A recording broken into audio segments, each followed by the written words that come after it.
नमस्कार प्रिय विद्यार्थियों, वीके नॉलेज इलेक्ट्रिकल में आप सभी का स्वागत है।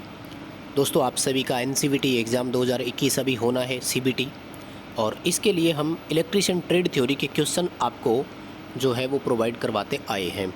आप चैनल की प्लेलिस्ट में जाकर उन सभी वीडियोज़ को भी देखें जो अभी तक हम अपलोड कर चुके हैं। 2021 के फरवरी में जो सीबीटी एग्ज़ाम हुए थे उनकी थ्योरी के पेपर्स हमने डाल रखे हैं। अभी अक्टूबर 2021 में पेपर हुआ ऑफलाइन, वो हमने अपलोड किया हुआ है, क्योंकि हम सभी जानते हैं एनसीवीटी में बहुत से क्वेश्चंस जो है वो प्रीवियस पेपरों से रिपीट हो जाते हैं। इसलिए आप सभी प्रीवियस एग्ज़ाम पेपर्स को ज़रूर देख करके जाएं। आज की इस वीडियो के सभी इंपॉर्टेंट क्वेश्चन को भी आप ज़रूर देखें, आपको एग्ज़ाम में ये देखने को ज़रूर मिल सकता है। अच्छी तैयारी आपकी हो जाएगी। सभी क्वेश्चनों को हम पूरी तरह से एक्सप्लेन करके आपको समझाएंगे। हमें पूरी उम्मीद है कि आपको क्वेश्चन का तरीका पसंद आ जाएगा। यदि तरीका पसंद आए तो वीडियो लाइक कर देना। चैनल पर नए हो या अभी तक चैनल सब्सक्राइब नहीं किया तो चैनल सब्सक्राइब जरूर कर लीजिए, क्योंकि चैनल पर हम और भी चीज़ें आपको प्रोवाइड करवाते रहते हैं। नोटिफिकेशंस, भर्तियों से संबंधित जानकारी, कंपटीशन एग्ज़ाम की तैयारी, इसलिए चैनल आपके लिए इम्पोर्टेंट हो। अपने दोस्तों को भी इस वीडियो को फॉरवर्ड कीजिए जितना आप कर सकते हैं। आइए दोस्तों, आज के सवालों से हम शुरू करते हैं, और आज की इस वीडियो के जितने भी क्वेश्चन हैं सभी आपको विस्तार से समझाएंगे। लास्ट तक आप इनको ज़रूर देखिएगा। सवाल नंबर 1 आपकी स्क्रीन पर है। पैनल बोर्ड में कौन सा डिवाइस ऐसा है जो ओवरलोड और शॉर्ट सर्किट से बचाव करता है? देखिए दोस्तों, अब अगर हम यहाँ पर बात करें तो ओवरलोड और शॉर्ट सर्किट की बात करें तो एक प्रोटेक्शन डिवाइस की बात कर रहा है, ठीक है ना। देखो, टाइम डिले रिले जो होती है ना, ये केवल थर्मल ओवरलोड रिले होती है, ओवरलोड से बचाव करती है। आइसोलेटिंग स्विच केवल सर्किट को आइसोलेट करने का काम करता है। एमसीबी जनरली पैनल बोर्ड में नहीं लगाया जाता है। आपको यहाँ पर दोस्तों सी उत्तर करना है, क्योंकि पैनल बोर्ड के अंदर सर्किट ब्रेकर ना हो करके हम रिले का ही उपयोग करते हैं। थर्मल ओवरलोड रिले आपका उत्तर आएगा यहाँ पर, सी ऑप्शन आपको करना है यहाँ पर। अगला जो क्वेश्चन है हमारा वो पूछ रहा है, एक्चुएटर के साथ कौन सा स्विच मशीन की गति या किसी वस्तु के भाग के द्वारा संचालित होता है? दोस्तों, एक्चुएटरों को कुछ जगह वाल्व भी बोला जाता है, और ये होता है किसी सिस्टम में वाल्व को ओपन या क्लोज करने के लिए। तो निर्धारित गति करने के बाद मोटर अपने आप रुक जाती है, और इसके लिए इसमें लिमिट स्विच लगे होते हैं। ये उत्तर हमारा यहाँ पर सही रहेगा। इनको हम लिमिट स्विच बोलते हैं, यानी एक लिमिट आने के बाद ये अपने आप कट हो जाते हैं, आउट हो जाते हैं यहाँ से। अगला जो दोस्तों क्वेश्चन है हमारा वो है ऑटोमेटिक स्टार डेल्टा स्टार्टर के बारे में, कि उसमें जो ऑपरेशन होता है यानी स्टार से डेल्टा में कन्वर्ट होता है, उसका सही सीक्वेंस कौन सा है? देखिए दोस्तों, ये तो कन्फर्म है कि डेल्टा सबसे बाद में आता है। इसका मतलब या तो ऑप्शन बी होगा या डी होगा, ठीक है। दूसरा ये भी कन्फर्म है कि पहले स्टार पिकअप होना चाहिए, तो बी और डी है। अब बात रही मेन और टाइमर की, तो पहले स्टार और मेन पिकअप होते हैं, फिर टाइमर ऑपरेट होता है। वो टाइमर स्टार से डेल्टा में कन्वर्ट करवाता है, इसलिए यहाँ पर आपका ऑप्शन जो है वो बी सही रहेगा। पहले स्टार, फिर मेन, उसके बाद टाइमर, एंड लास्ट में डेल्टा कॉन्टेक्टर पिकअप हो जाता है। अगला जो हमारा क्वेश्चन है वो है कि किसी कॉन्टेक्टर के कॉन्टेक्ट जो होते हैं वो कैसे काम करते हैं? दोस्तों, कॉन्टेक्टर जो होता है ना, इसमें हमेशा एक कॉइल होती है, और इस कॉइल को जब सप्लाई मिलती है, जिसको अपन एनवीसी भी बोल सकते हैं, या कुछ जगह होल्डिंग कॉइल भी बोला जाता है, और कुछ जगह इसको कॉन्टेक्टर कॉइल भी कहा जाता है। इस कॉइल को जब सप्लाई मिलती है तो वो पिकअप होती है तो कॉन्टेक्ट एनसी हो जाते हैं, और पावर सप्लाई जो है वो आगे चली जाती है। सी उत्तर हमारा यहाँ सही रहेगा कि पोजीशन को बदलने के लिए विद्युत चुंबक का अरेंजमेंट यहाँ पर या संचालन यहाँ पर किया जाता है।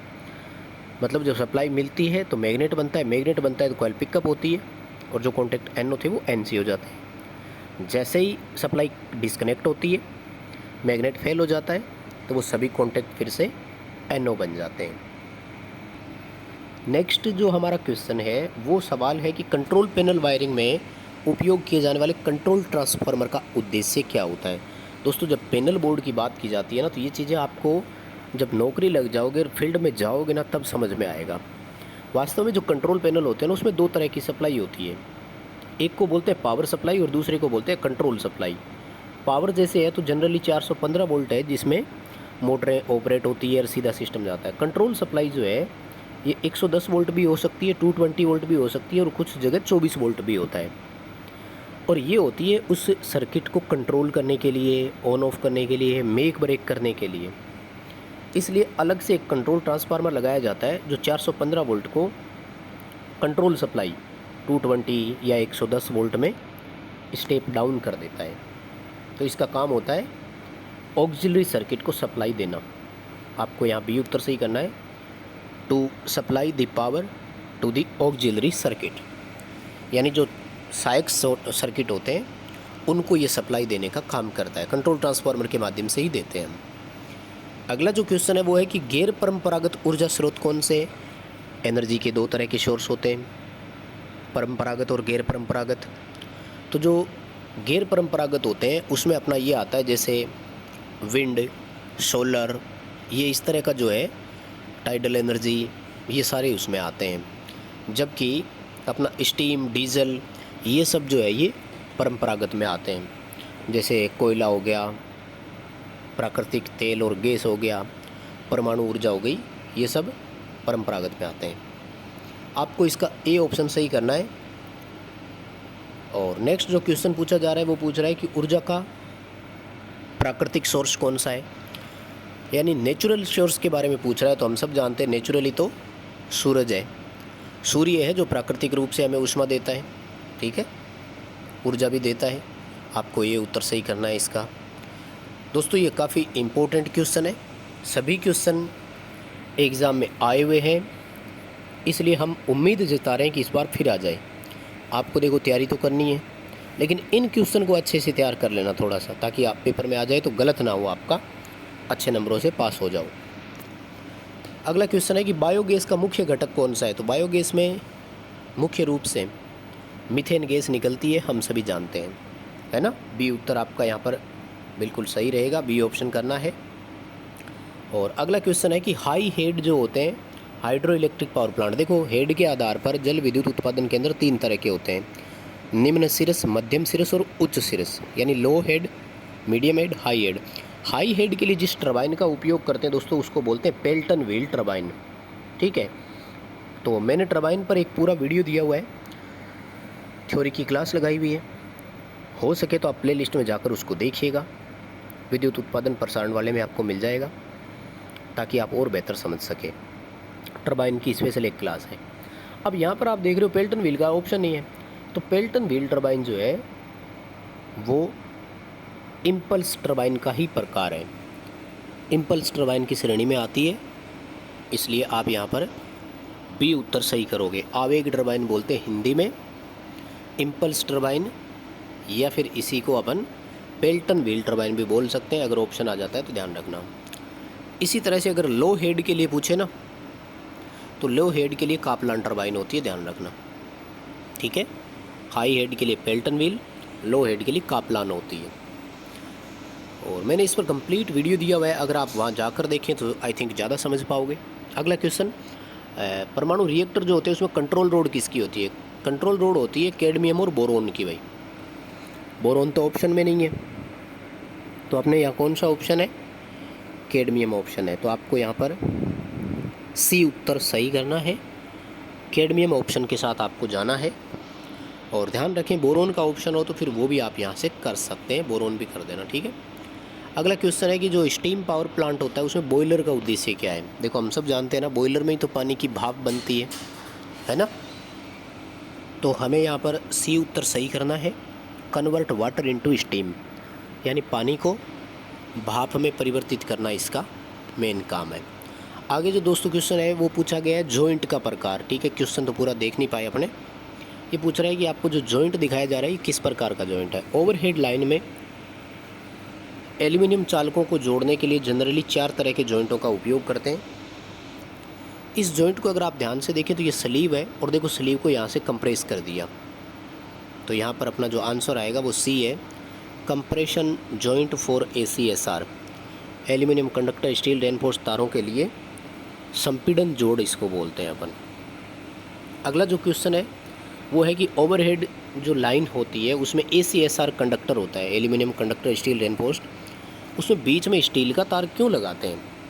मुझे लगता है ये तो बहुत सिंपल है और आप सभी को इसका अच्छे से पता है। सी आ जाएगा, तन्यता बढ़ाने के लिए, टेंसाइल स्ट्रेंथ बढ़ाने के लिए।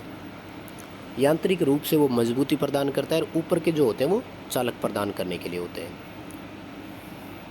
अगला जो क्वेश्चन पूछा जा रहा है वो पूछ रहा है कि एसी ट्रांसमिशन जो होता है वो जनरली कौन सा है, यूनिवर्सल रूप से सबसे ज़्यादा कौन सा है? तो जो प्रसारण भारत में होता है वो हमेशा 3 फेज 3 वायर में ही होता है, ध्यान रखना, ठीक है। डी उत्तर सही रहेगा। 3 फेज और 3 तार वाला जो प्रसारण है ये भारत में सर्वाधिक होता है। और अगला जो दोस्तों क्वेश्चन है वो डाइवर्सिटी फैक्टर के बारे में, विविधता गुणांक बोलते हैं इसको, और इसका ए उत्तर सही होगा।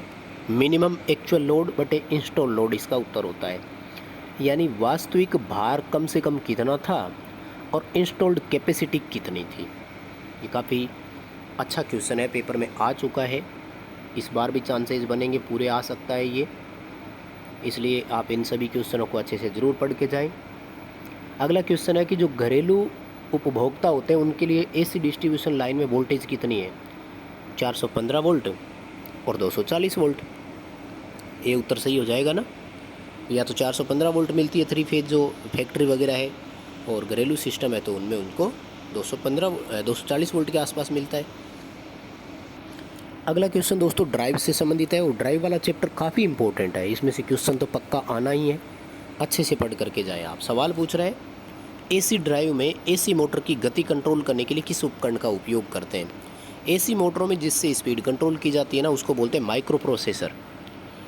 माइक्रो प्रोसेसर पर आधारित इलेक्ट्रॉनिक डिवाइसेज होती है, इलेक्ट्रॉनिक युक्तियाँ होती है जिनसे अपन वहाँ पर स्पीड कंट्रोल करवाते हैं। और सवाल पूछा जा रहा है कि एसी ड्राइव का मुख्य उपयोग क्या है, यानी सवाल ये भी पूछा जा सकता है कि एसी ड्राइव काम में लेते क्यों है। तो एक्चुअल में क्या है कि डीसी में कोई ब्रूस और कम्यूटेशन नहीं होता, दूसरा स्टेपलेस स्पीड नहीं मिलती इसमें, तो control stepless speed in Motors, यानी मोटरों में नियंत्रण जो गति है वो स्टेप रहित गति मिलती है, एक स्मूथ गति आपको मिल सकती है। हाई स्पीड ऑपरेशन के लिए ज़्यादा उपयुक्त माना जाता है एसी सिस्टम को। और अगला जो हमारा क्वेश्चन है वो है कि डीसी ड्राइव में जॉगिंग कुंजी का आशय क्या है? तो दोस्तों मोटरों के क्षणिक प्रचालन को, रुक रुक के चलाने को इंचिंग प्रचालन बोला जाता है, और इंचिंग का ही दूसरा नाम होता है जॉगिंग।